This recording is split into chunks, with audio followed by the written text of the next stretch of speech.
to guys, santol. Nakakita na ba kayo ng ganitong santol?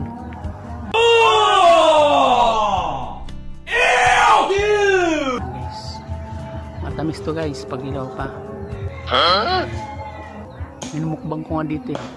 Hindi pinapansin yung bunga, pinapansin dito yung dahon.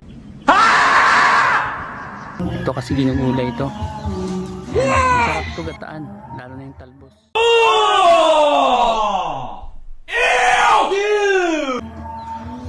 Try na ba kayo na ito guys? Subukan nyo minsan, baka masarapan din kayo.